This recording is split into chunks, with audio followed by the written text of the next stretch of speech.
Me to formally introduce everybody who's just joining us for today's webinar. My name is Charlie Mitchell and I'm the features editor here at Call Center Helper, and today we're going to be looking at the topic of changing channels and changing chats. And we have three great speakers to bring to you today. The first is Christopher Brooks from Clientship. How are you doing today, Christopher? Hi Charlie, great to be here. Yeah, it's great to have you. It's great to have you joining us, Christopher. And for those just joining us, can you give us a little bit of background about your roles within contact centers and overall customer experience? Sure, of course, Charlie. So I head up a company called Clientship CX. It's a global customer-centric transformation organization where we help clients understand how to organize themselves around their customers. Invariably, there's many areas that we get into: operations, HR, etc.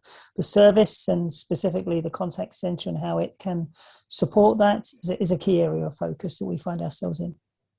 Excellent. Yeah, and lots of really great knowledge that you have to bring to the webinar today. So it's great to have you, as it's great to have our next speaker, Gareth Bray from WhatsApp. How's it going with you today, Gareth? Great, thanks, and thanks for having me here today. Yeah, great. It's great to have you on board with us. So as I asked Christopher, can you give us a little kind of background into your role within a very exciting company of WhatsApp? Yeah, sure. So obviously WhatsApp is expanding into business messaging, and we're doing that by engaging with a number of third-party service providers such as Infobip. And they're really working with us to enable businesses to leverage WhatsApp at huge scale. Yeah, it's excellent. It's great to have you on board as well and share lots of insights. I know there's lots of really great stuff to do with kind of introducing a new channel like WhatsApp to the contact center. So yeah, lots of great information to bring to us, as does our third speaker, Karl Johns from Infobip. How are you doing today, Karl? I'm very well, Charlie. How about yourself? Yeah, very good, thank you. And just for our audience, can you give them a little bit of background into kind of Infobip and your role within the company? Sure. My name is Karl Johns. I'm the Senior Sales Manager at Infobip, and I am in charge of enterprise accounts as well as strategic partnerships such as WhatsApp.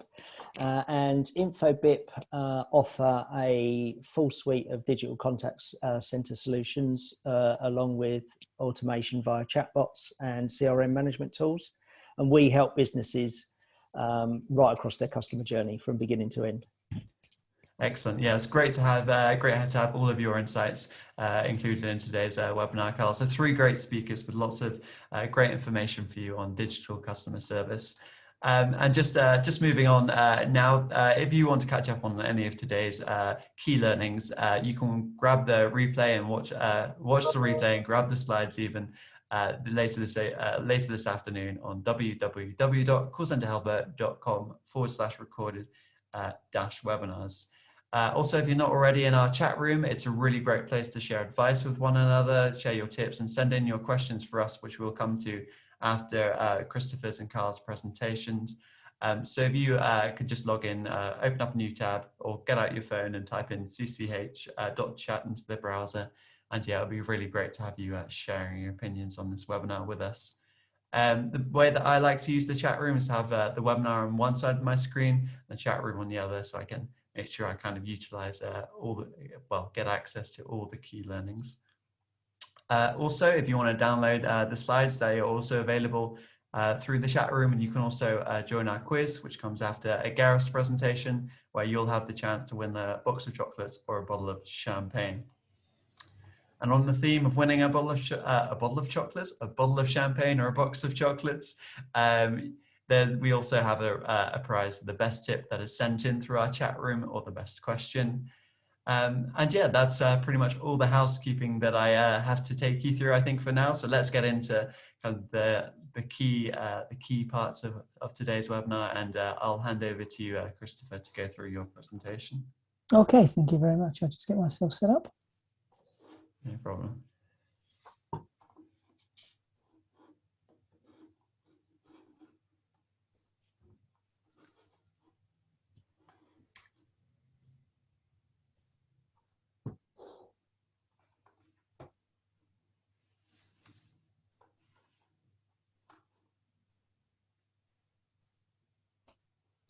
Do we have liftoff, Charlie? We do indeed. I think we're halfway through your slide deck. There we go. We're back at the beginning. Excellent. Okay, thank you very much. Great. So, yeah, really looking forward to this topic, and I have the pleasure of hearing what the other two speakers have said. So it's exciting to know. You'll get through me and you get some really juicy stuff. So as mentioned, Christopher Brooks from Clientship, got a global perspective, which is very healthy.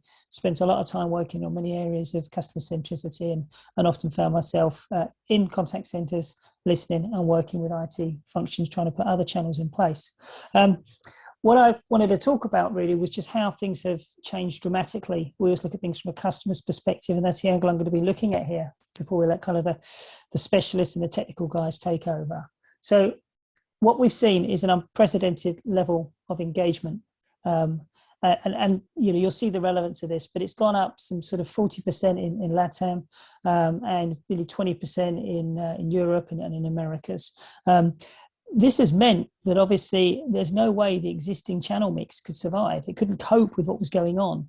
But as customers calling up for a whole myriad of different reasons than we were previously, we still want to get through and make that connection. So we've found new ways through. So what channels have kind of exploded and allowed for this extra volume to be accommodated? Well, if you look here across all regions, it's things like WhatsApp. You know, it's actually, customers have found that such an easy platform to work with that they're using this now as the way of actually getting through to customer services. There are some losers in here. I think kind of what's happened is there are some of the channels that might have been used previously for this type of communication have dropped away. But it's not universal, it's not global. And I think this is where it's really important to understand kind of the cultural dynamics, because different regions adopt different communication channels, and therefore whilst in some we may see mere kind of text has gone up because of all sorts of connectivity reasons, in others we see less impact in that area. But for instance, in LATAM, where social media has become the kind of the preferred channel for actually reaching out and communicating with customers. So it's really complicated. And I think, you know, kind of using that expression, we have an omni-channel, is really difficult, because by the time I've said it, we're already out of date. And I think we all kind of know, if you look at these numbers, they're nothing compared to roadblocks coming down the road as well. So, you know, it's changing all the time, makes it really challenging for us to kind of have a standardized approach for our customers. And not only that, we've started to, and this is almost like a bit of a adoption curve here. You know, some of the channels that we've used historically for things like news and personal communication and you know, kind of sharing aspects of our life, have actually started to become ways in which consumers are using to come back to the organization. And these numbers for me were quite staggering, that kind of half of the communication is actually being used as a way to engage and contact an organization and expect a response. Half of the people who contact organizations using these platforms expect a response within 3 hours. Now, I know a lot of us kind of work to sort of 20 minutes, 10 seconds, very different numbers, but this is something that's unfiltered. We've got to go out there, grab it, bring it back in, resolve it, and get back within 3 hours, on top of everything else we're doing. So it's a new customer care channel. Whether we like it or not, it is there to stay. And if you look at that previous slide, it shows that the more conventional channels are going to become less and less influential, no matter how hard we try to control those. So that's the mix. Kind of, you know, we've got the changing channels. It's going on out there. We've got to be conscious of it. What about the changing conversations? Well, they're much broader than they've ever been before. I mean, the thing not to forget is principally, in his KPMG report from last year, is the reason I'm having this interaction is because there's an issue I want resolved. Big, small, indifferent. It could be a pre-sale issue. It could be a post-sale issue. It could be a user issue. It could be a transactional issue. But it's principally to put me back to the place I need to be in. But the types of conversations that are happening are much broader than they were before. In 2019, 16% of organizations had a click and collect service. At the end of last year, that was 72% of organizations. That's a brand new channel that's going on. That's a new conversation that's happening, and that's across the supply chain. It's no longer controlled completely by an organization.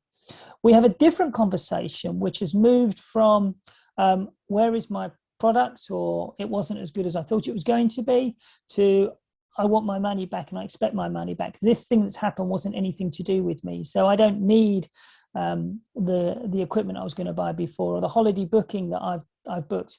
I don't want it anymore. I can't go. Where's my money? And actually, if you only look at in the travel industry now, it's moving beyond just being a COVID basis. It's becoming a new way of doing business where you can book and get your money back. So that's a different type of conversation where agents are in a position where, am I allowed to do this? What's the rules? How are we playing this? Which is difficult, because that's a connection back to the finance department. On that click and collect, just tapping into this, the supply chain now. We've stretched out. I saw a fabulous presentation last night on the changing dynamics of the supply chain over 2020. Things have been achieved that have never been achieved before, which means the time to get things produced and shipped around the world has come down significantly. We need to now be connected in right down the supply chain to be seeing right down to manufacturing, right through to fulfillment, what's happening, because I, as a customer, expect to see that. So that integration is really, really difficult. And finally, on this is the Zappos piece that happened last summer around Call Us for Anything. There is that sense of organizations are more open to conversations on a much broader level of engagement than I've ever had before. So the discussion has changed significantly. And it's not going to be, I'd say these are still quite structured. They're kind of, the tasks that need to be done. And therefore you can organize your work stacks and your systems around them. Where it's going to get even more interesting is where, and this is born before last year, but got accelerated massively. And it's about taking the customer service to the customer. So you take something like Mercedes-Benz, and the service is inside the vehicle, it's inside the delivery. So therefore the service must be where the customer is actually going to. The idea of actually replacing engineers and using video technology to ensure that customers actually can resolve the issues themselves.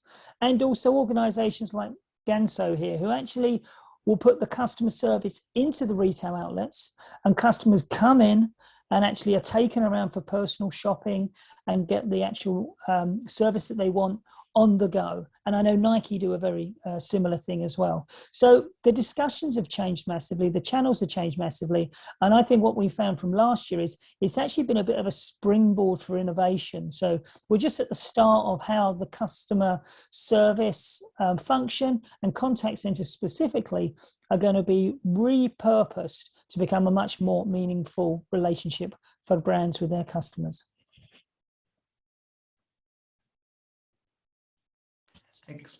Excellent. Great. Thank you for that, Christopher. Lots of really great stuff there. I've made quite a few notes of key takeaways that I personally took away from that. And I think one of them is definitely that 50% of contact of customers expect an answer on social media within 3 hours. Because I've recently read a report that we did last year, and that was the average is 24 is for organizations to aim for 100% of social media contacts in 24 hours. So I think that will be quite an eye-opener for many. Also, I really like the point about kind of the growing importance of integrations with other kind of departments further down and suppliers in the supply chain. I thought that was really great, and kind of the idea of taking customer service to the customer and how that's kind of springboarding innovation within the whole kind of entire customer experience. So yeah, lots of really great stuff. So in a couple, if you could, everybody could in the chat room simply write in 1 or 2 words, what did you like best about Christopher's presentation? That'd be great for us to get some feedback. But I see that the chat room has been really busy as Christopher was sharing his thoughts. So let's look at some of the questions that have come in and the tips that have come in whilst you were presenting, Christopher. So the first question is from Aaron, who says, what did the panel think on having a unified interface for advisors, for every different entry point? Does the technology exist for serving WhatsApp, Twitter, email, etc. in the same interface? I think this one might actually be one for you, Karl. So if I don't know if you could answer Thank you. Yes, absolutely. It does exist. It's called the Infobip platform. Our contact center solution, absolutely. So it's a single user interface, and you're able to intrinsically look at multiple conversations at the same time. So up to about 5. And then within that, you can even change the chat across different technologies. So WhatsApp, Twitter, live chat exactly, even within the same chat. And then you will as well get the history of that chat if you're moving from live chat to an agent. So the technology does exist. It is unified, and it is, in our case anyway, it's completely seamless transfer. Excellent. Yeah, I hope that I think that definitely answers your questions. Thanks for that, Karl. We have another tip in now from Alex, who says lots of customers don't want to have to provide their whole attention while waiting on a live chat. Channels like WhatsApp reduce customer effort significantly, and I'm sure our panel will definitely agree with that. But a question has now come in from Mark, who says, with previous privacy concerns over WhatsApp usage, how are organizations overcoming this? And I don't know, Gareth, if you could give us an answer for this one. Yeah, obviously we updated our privacy policy recently, and I think, two things that are super important to note on that is there was no additional data sharing with Facebook, and we will never ever be able to read messages sent from a person to another person. However, the reason for that update is because we do want to be open and honest with our user base. And the fact of the matter is, if you're messaging a business, there could be a third party in the mix, such as InfoBip, who are managing those messages. And we wanted to be really open about that. Now, again, also really important to mention that messaging a business is completely optional, but for your personal private communications, nothing has changed on WhatsApp. It will always be encrypted end to end. No one will ever be able to read that, and that will never change. Excellent. Yeah, it's good to hear about. It's good to hear about all the positive changes that you are making on that front, which is great. We've had an opinion now from Annalise, who says we are dealing with EAP services on live chat, and the biggest challenges is dealing with high risk clients. This should ideally happen. This should not ideally happen, but does. And I think that that's a nice opinion from the question that we asked regarding the biggest problems that organizations are facing on live chat. And we already also, Jerry says that he is getting lots of silent chats where the customer does not type anything, and I think this is seems to be a growing concern on the channel. And one final tip now from Alex, who says if you want to move your customers to paperless and QR code on letter and bills to key links, you want to signpost the website channel, social media, WhatsApp channel. I think that's lots of great advice there from those of you in the chat room. But for now, let's move on to a quick poll and keep this webinar going, which I will launch for everybody now. And that is, what is the next channel that you would like to add to your contact center? Is it live chat, messaging app, social media, video, or other? If you could just let us know, that would be fabulous. I don't know, Christopher, what you would expect to come up here. I'll be interested to see video. Yeah. Just in terms of it, and not in a gimmick way, but kind of as an authentic way in terms of verification of customers and things like that, and also being able to respond in situ. Yeah, it's definitely a few interesting channels on this list. So it'll be interesting to see what comes up. Yeah, so we have a live chat has come up at the top, closely followed by messaging apps like WhatsApp and Messenger. We also have a video, which actually is surprisingly high for me, so it's good to see. Social media and a few others. It'd be interesting actually to hear what kind of other channels you're thinking of adding. So yeah, if you maybe put that into the chat room, everybody, that would be great. But for now, I will pass over to Gareth, and I'll let you share your presentation, Gareth.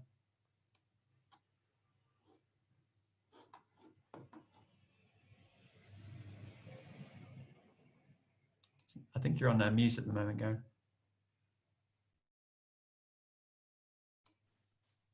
Hey, can you hear me? Yeah, perfect. Awesome. So hopefully you can all see that as well. So hi, thanks for giving me the time today. What I would like to do is basically just give you a brief overview of the WhatsApp API, what it is, what it does, how you can engage with it. And if it piques your interest, obviously you can engage with InfoBip after the webinar. So the first thing I'd like to talk about is the fact that most people don't realize but WhatsApp make 3 products. So there's the WhatsApp consumer app that most people will be familiar with. Most of you will be using it to talk privately to your family and friends. We also make a business app. Now, this is predominantly designed for very small businesses. It can only be used on one device, but it gives a business presence. And then we have the WhatsApp API. Now, the API is something entirely different. It is designed for businesses to use WhatsApp at a massive scale. So 3 distinct products. And through those products, the interesting statistic is that 175 million people every day communicate with a business over WhatsApp. And that is growing rapidly. And the reasons we see for that are, to go back to the point made earlier about being where your customers are. 2 billion people are on WhatsApp around the world. So it's a very easy communications channel for most consumers. They also find it incredibly convenient. So 75% of people in our research say they want to be able to communicate with a business through messaging. And that is very distinct from live chat because it's a very different experience. What a messaging app does is delivers the ability and the convenience for a consumer to deal with a business at a time that's convenient for them on a device that's convenient to them. So it is a very different experience from live chat. And 7 in 10 people say they are more likely to do business or make a purchase from a company they can contact via messaging. And we have other statistics as well, such as 66% of people preferring it to either phone or email. So all in all, we're seeing it as a very powerful new way to reach consumers where they are, or have them reach you. So another important distinction is the WhatsApp Business API. What WhatsApp are really providing is access to the platform. I think a really key thing is the value our partners add to that. So WhatsApp don't make bot flows or customized bot experiences. WhatsApp don't make multi-agent consoles that can be used in a contact center and can be multiple channel. But the important thing for us is that we have partners that do. So our partners like Infobip, they are there really to make sure that you get value from the channel, that it delivers something for you that is going to either materially impact the amount of customers you can move to an asynchronous chat, or deliver an experience to your user base that surprises and delights them. So we provide the access, Infobip provide the value. So what's our vision on this? It's quite simple. We want to enable any person to discover and communicate with any business all over the world. So the first thing you need to do in order to engage with the API is establish your presence on WhatsApp. So medium and large businesses can go to one of our partners, such as Infobip, and Infobip will set them up. And so you establish your presence, you do things like your logos, your opening hours, phone numbers, websites, everything in a little very convenient screen that tells customers where to reach that particular business. And then once you're set up, it's all about building awareness of the WhatsApp channel. Now, the more awareness there is of the channel, the more likely you are to divert a synchronous voice call to an asynchronous text conversation. And there's multiple ways to do that. There's kind of 2 main categories. One is paid awareness. So you can do ads on Facebook or Instagram that offer the opportunity to do a simple one-click open a chat with that business. Now, that's very good if it's kind of a revenue generation channel, because these are high intent customers. They've seen something they like on Instagram, sort of a fast fashion item. They want to buy it. They hit a button, they're into a conversation with a representative. And then, of course, there's the organic awareness. So QR codes were mentioned earlier. I think that's an incredibly powerful one. I think QR codes were nowhere to be seen in Europe a year ago. And now they're everywhere. And we're seeing people put them on checkouts. We're seeing people put them on billboards. We're seeing people put them on letters they're sending out to their customers to divert to digital. We're seeing them on standees in stores, all opening a direct conversation between the consumer and the business via WhatsApp. Uh, IVR deflection is a hugely powerful one for us.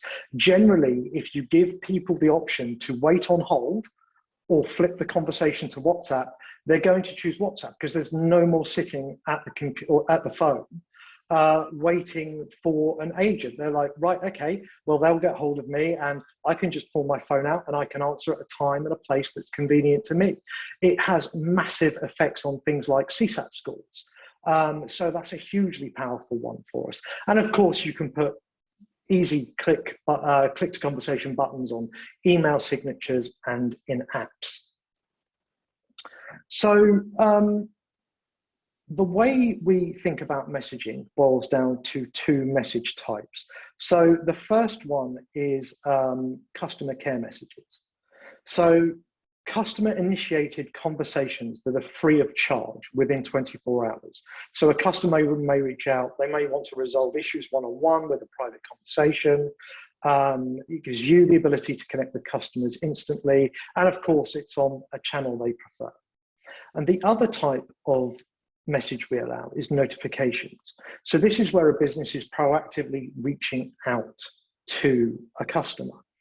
So we limit the type of messages that we allow to be sent on notifications because ultimately we want messages sent on our platform to be timely and valuable. So they must fit into one of these 10 message template categories. It could be an appointment update. It could be a reservation for pickup. And Christopher mentioned earlier how many people now have a click and collect type system.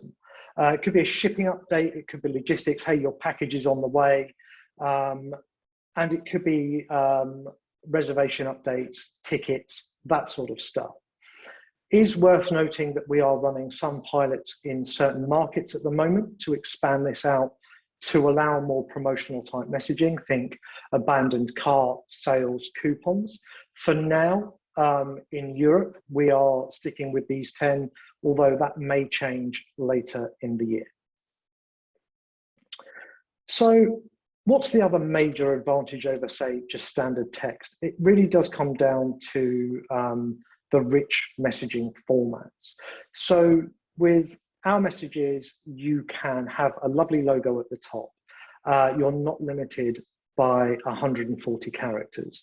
You can put on things like if you're doing a booking confirmation, you can attach the tickets in PDF format. You can exchange photos if it's a customer services incident and something's turned up damage, the customer can send you a photo of the damage. And of course, we have buttons that allow quick and useful options. So if you are sending a shipping notification to a customer, they can click once, track their order, and again, it just diverts anyone away from having to go into anything that remotely involves an agent. We're investing heavily in the types of messages that we enable on the platform. We have a really interesting roadmap for more and different types of messages, which we'll be seeing later in the year. And our partners, such as Infobip, will be more than happy to help and advise and design customer flows and journeys that make use of the rich messaging that WhatsApp can provide. So that's it from me. I hope it was a good kind of overview on what WhatsApp can offer, and I'm looking forward to any questions that arrive in the chat. Excellent, thank you for that, Gareth. Lots of really great takeaways that I have taken from that. I really kind of liked your ideas of how to kind of establish a presence on WhatsApp and building awareness kind of WhatsApp. And you can use these principles on any digital channel, really. I mean, of kind of website signposting, QR codes, IVR deflection, and kind of best using email signatures. I thought there was really lots of great stuff there. And also kind of the ability to use WhatsApp for proactive customer service, I thought was particularly interesting. And kind of using it for alerts and IVR. I know kind of Christopher is also an expert in kind of proactive customer service, and I think that's a kind of a big it's a big area that lots of contact centers are looking to go into, which is great. So yeah, but what we're going to do now is move on to our quiz, which we will have get up for everybody in the audience, and this is a chance for everybody watching to win a bottle of champagne or a box of chocolates. It's well worth being in our chat room. Once you're in the chat room, you will see 4 buttons, and that's the A, B, C, and D buttons, and you will use those to kind of answer the questions that we pop up. And, you know, kind of the letter reflects the color and all that. So make sure you don't spread the answers to everybody else in the chat room. Yeah, so I will let everybody get into there. But if you're already in the chat room, if you could just put in 1 or 2 words, what did you like best about Gareth's presentation? That's really great for us to build feedback. So yeah, I'll quickly give you all a moment to get into the chat room. And I see that we have 78 people in there already, which is great. Yeah, and then I will get on with the quiz. So yeah, I'll give everybody a couple more moments to join. So again, that is to open up a new tab and or get out your phone and type in cch.chat, and you can use the A, B, C, D buttons to answer the following questions. Charlie, could you just zoom in a bit more? Yeah, sure, no problem. Sorry, everyone. Yeah, hopefully that's a bit better, everybody, on the on your screen for you. Great. Let's get going with these questions then for everybody. So the first question is, according to our readers, which of these trends has had the biggest positive impact on their contact center over the past 5 years? Is it A, digital channels, B, customer data management, is it C, process automation, or is it D, cloud software? So yeah, according to our readers, which of the following trends have had the biggest positive impact on their contact centers over the past 5 years? Just choose A, B, C, or D.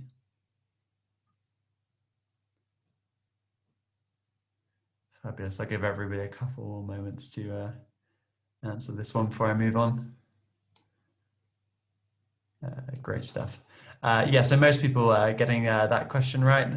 And yeah, so while the rise of digital channels was the biggest positive trends, each of the 4 options that we presented were the top 4 positive trends that we found in our survey.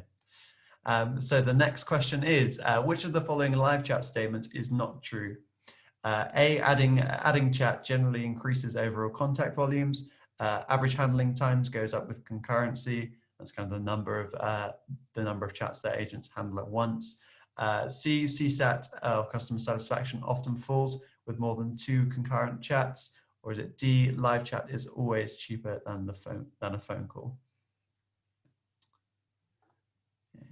So which of the following statements is not true? Be interesting to see how many of you get this one. Excellent. I'll give everyone a couple more moments. Excellent stuff. Yeah, so quite a few of you are getting that one right, and that's live chat is always cheaper than phone calls. So while calls are generally half the length of chats, the rumor is that advisors can handle 3 chats at a time, yet most contact centers only ask advisors to handle 2 chats at a time. And when concurrency increases, so does average handling time, and that drives up chat costs, not chat. Excellent. So we have Russell currently in the lead after a couple of questions. And the third question is, which of the following practices should be avoided when implementing self-service? Is it A, only using some customer types, assuming only some customer types will use the channel? B, backing up your solution with a knowledge base? Is it C, building an escalation path within your self-service system? Or is it D, mapping out the customer journey? So which of the following practice should be avoided when implementing self-service?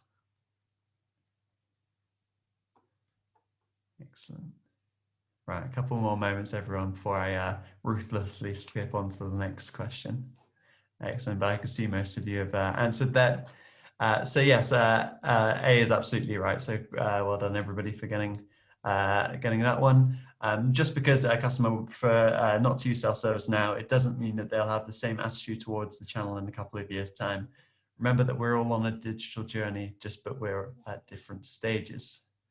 So excellent. Russell is still in the lead with 1 question to go. So according to Deloitte, where can contact centers achieve their biggest return on investment? Is it A, chatbots and IVR, B, website capabilities and mobile apps, C, proactive communications and diagnostic tools, or D, community forums and frequent FAQ portals? So where can they achieve the biggest return on investment from a Deloitte survey.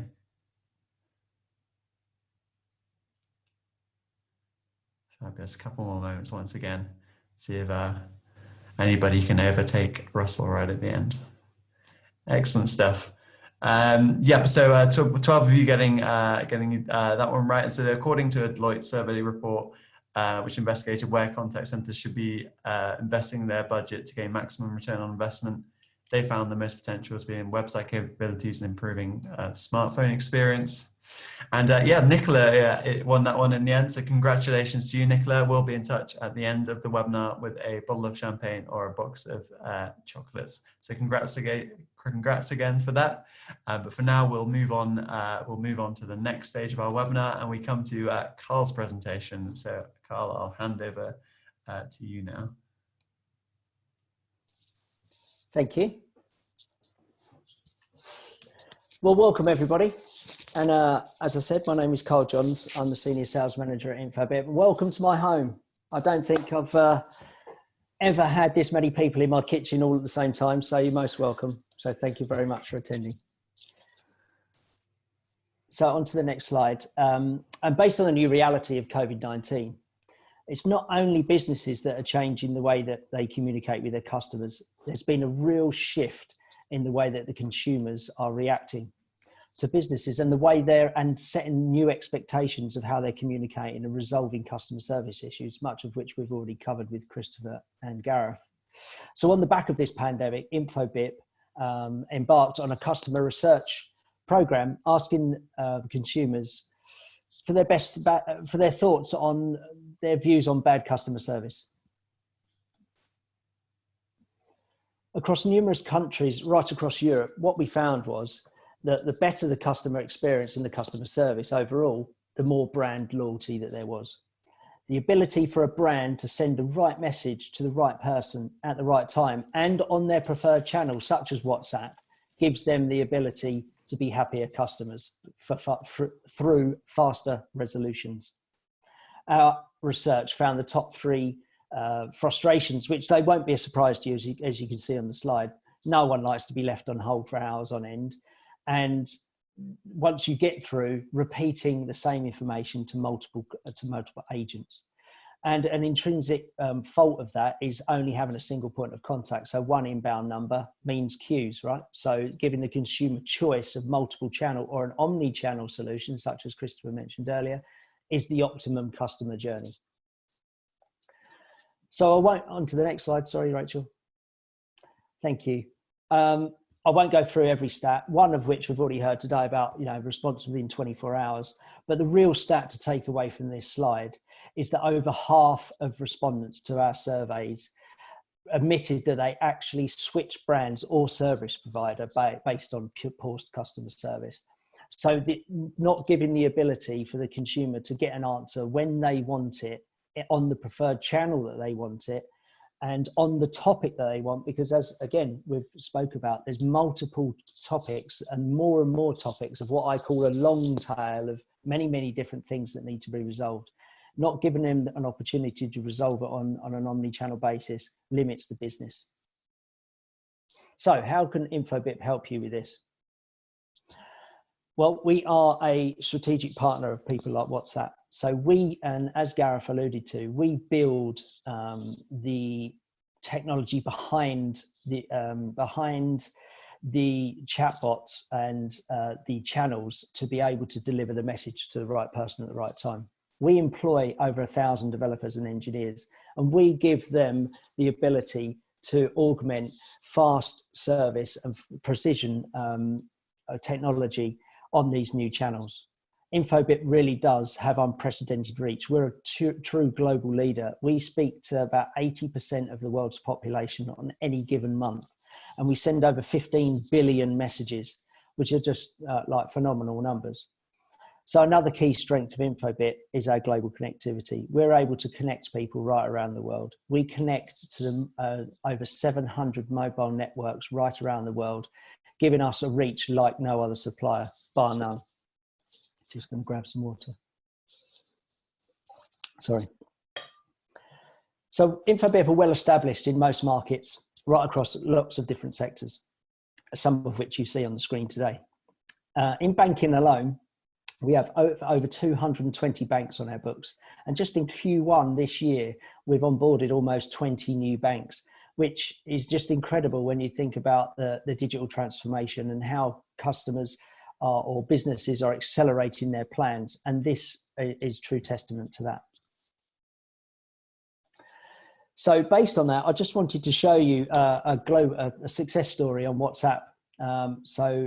This is a bank in Russia that we onboarded about a year ago. And next slide, please, Rachel. And just part of the customer experience, the customer journey, much of what we've discussed today, giving the consumer choice. Basically, we set the challenge to reduce the amount of calls into the call center. And not only that, the calls that do go to the call center, we needed to reduce the time that those were on the phone. So thus, if a call was as an average of 20 minutes, say, we needed to reduce that under 10 minutes. So what we did is we deployed a level of automation, which we put our architecture onto existing architecture or replaced their architecture in certain areas to facilitate an omni-channel solution. And in this case, it was WhatsApp and SMS, which gave them a faster response time through automation, because we automated more of the FAQs rather than leaving it to a live agent or a voice call. And also we reduced the amount of calls because we were facilitating a lot of automated live chat. So again, without the need for, we were resolving more issues quicker and through automation. So just next slide, please.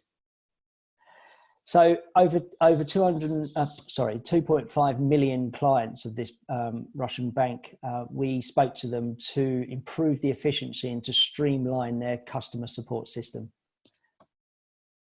And the results speak for themselves. You know, again, I won't read out every stat, but, you know, through using WhatsApp and the technology behind the WhatsApp channel, we were able to decrease the cost within their call center by 10 times, which is just phenomenal. The return on investment is palpable. And a knock-on effect of that is their NPS score went up by nearly 20%, you know, and where, especially with a bank and things like NPS scores, is absolutely crucial for happy customers, retained customers. So what we're able to do is augment a level of automation and seamless transfer through the call center to improve many aspects across the efficiency of the customer journey and the overall customer experience. So that's it from me today. Thank you for your time. And thanks once again for joining me in my kitchen. I hope you found the presentation valuable and the details. And I think QR codes have been mentioned a few times today. So I think young Charlie is about to make your dreams come true. Thank you.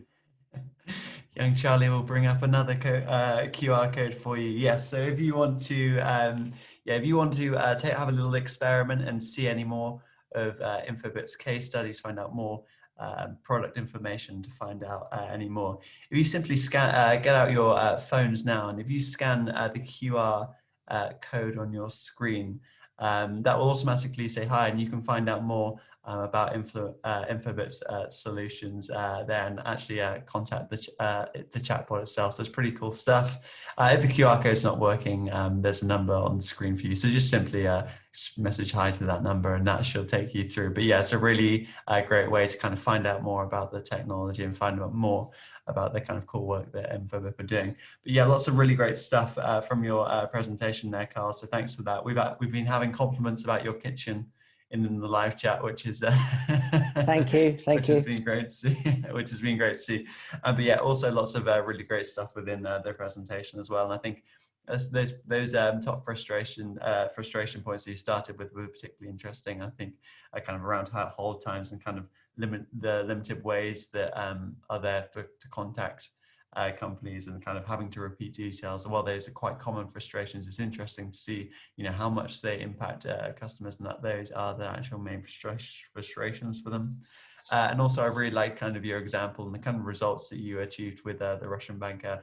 Really did kind of really were outstanding how you were using WhatsApp. So yeah, really interesting ways of using the technology. So great stuff from all three presentations today. But for the final part of our webinar, we have had lots of tips and questions, which is great to see in our chat room. So I'll quickly run them past our panel of experts to get you the answers that you want. So the first question has come in from Swenson, who says, what about the Viber as a channel? Do you think that it's applicable, that it's not an applicable channel, or other problem because you're not mentioning it, and even more popular parts in Europe than others? I don't know if any of you know of the Viber channel. I do. Yeah.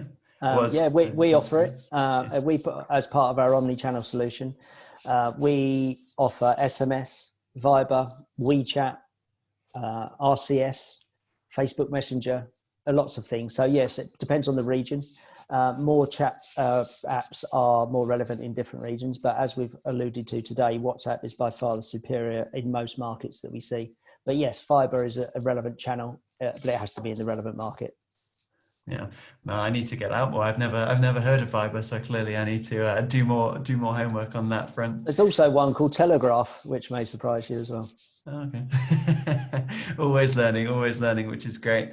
So we've had a question now from Hannah, who says, what are the tips so agents can handle many different conversations effectively at the same time, but also ensuring satisfying customer experiences? I don't know, Christopher, if you've got any insights on this one. I think I'd say this is a real challenge one. I mean, of course, the guys can talk about the technology, but there's two types of fulfillment, and I think this is where it really does start to segregate the experts from the. I think we spoke this about before, that you can get access to this stuff is one thing, but to actually understand how to use it properly it's important. So I remember doing a piece with a very famous UK supermarket chain, and what we were able to do was to demonstrate that rationally you could satisfy customers, so you get a high customer satisfaction score, but the customers couldn't quite articulate it, but they kind of felt empty inside. Emotionally, it hadn't been fulfilled. It hadn't been fulfilled in the way that brand would typically fulfill things. So they hadn't, the subsequent scores went down because they weren't actually getting that level of emotional fulfillment. And I think that's the challenge here, because rationally, you can get across the different calls, you can deliver it, but to get that emotional fulfillment is really difficult. So yeah, that is very important to get the KPIs right for that, because you can get a complete misread. Yeah, I guess it's all about meeting both functional and emotional needs. I think that's a very interesting point. So thanks for that, Christopher. It's great.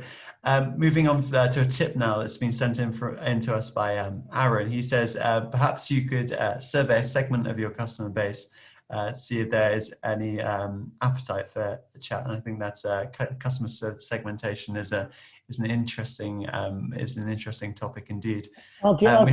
Arguably, Charlie, you'd need to survey them on chat to get a good response on that, because obviously, if you're not someone who's typically au fait with chat, then you're not necessarily going to fill out a survey. Yeah, I think that's it's an interesting one. I don't know if anybody has any more ideas of working out whether there's an appetite there for introducing a channel like WhatsApp. Well, part of an opt-in process, this could be part of that. So if you're a brand and you want to opt in someone and you've only previously done email and you want to go to the next generation, even SMS, you can offer choice, right? So, through an automated chatbot via opt-in, you could, hello, Charlie, how are you today? This is X brand.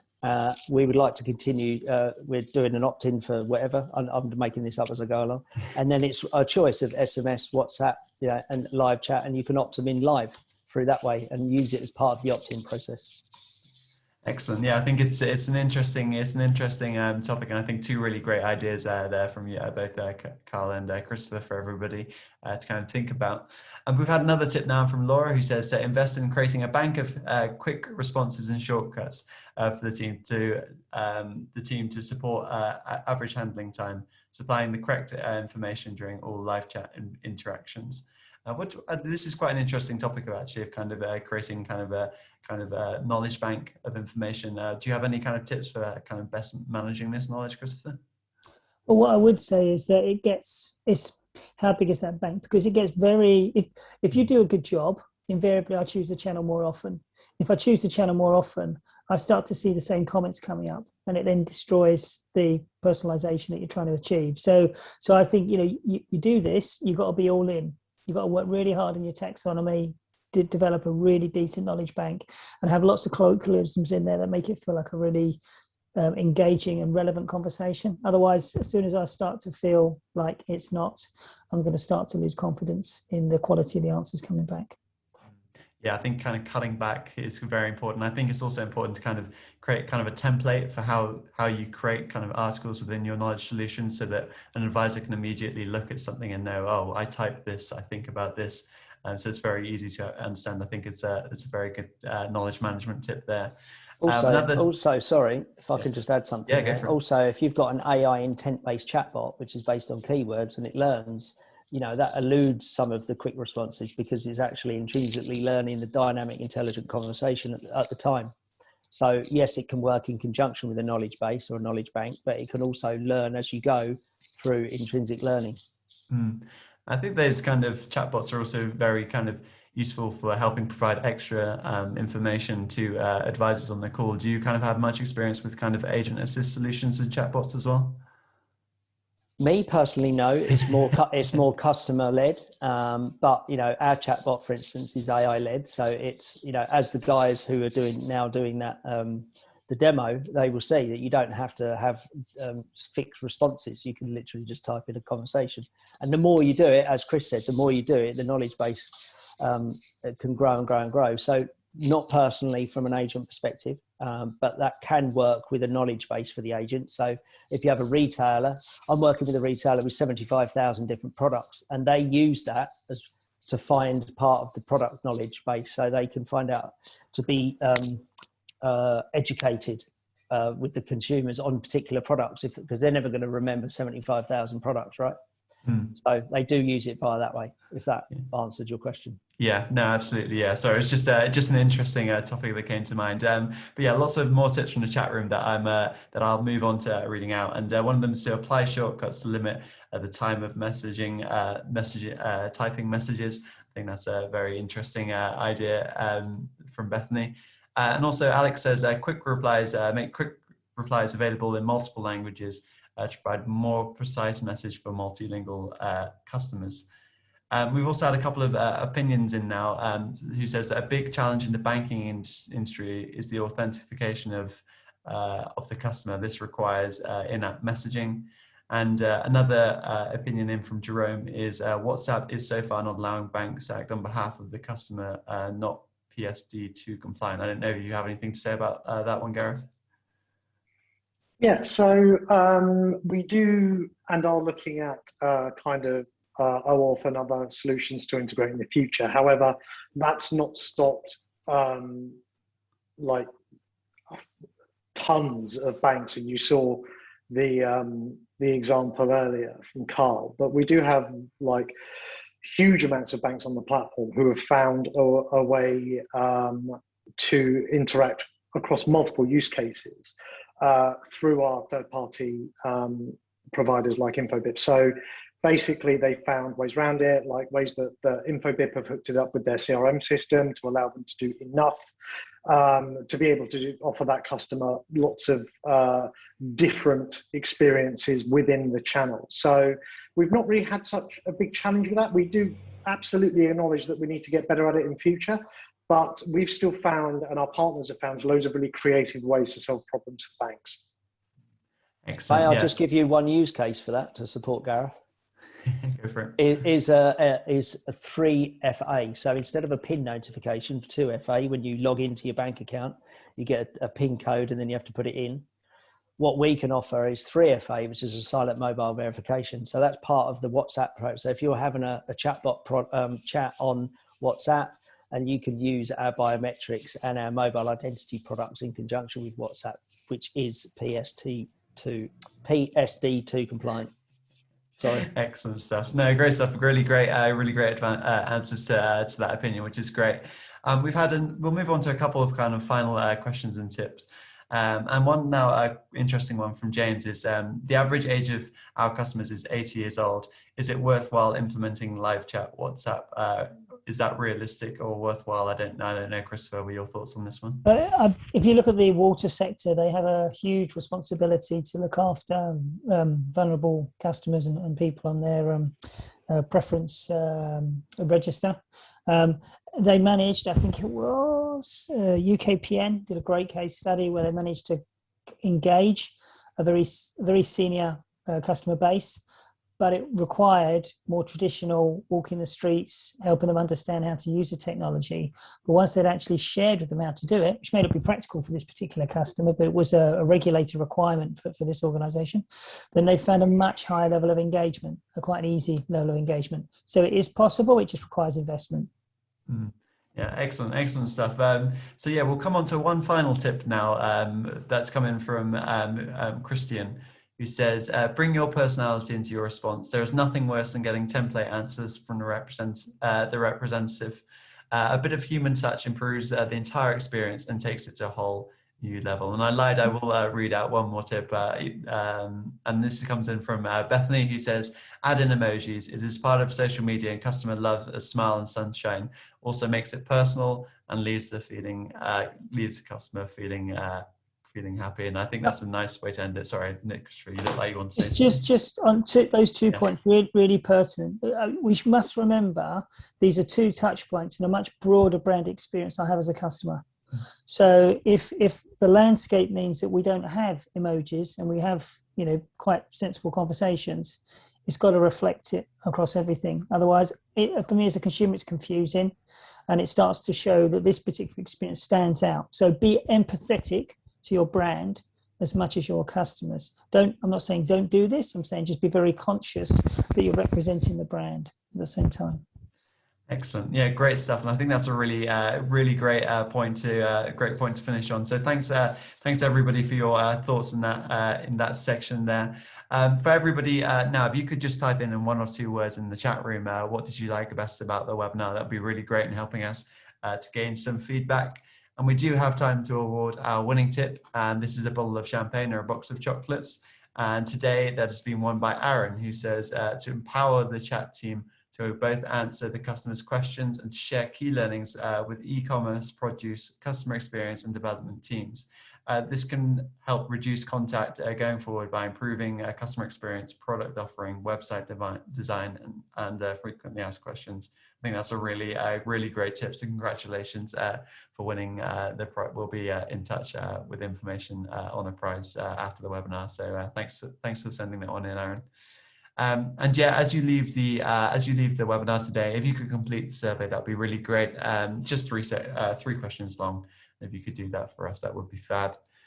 And also, if you want to catch up on anybody's presentations today, or maybe take a look over the slides, they will be available later this afternoon on www.callcenterhelper.com/recorded-webinars.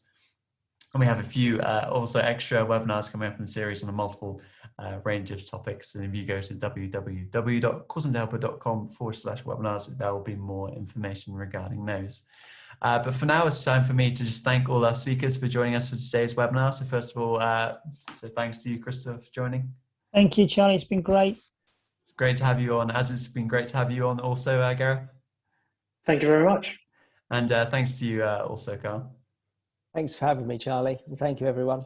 Excellent. Yeah, it's been a pleasure. 3 really good presentations. Also, lots of great interaction from the chat room. So yeah, thanks everybody. And we'll be back again next week for more.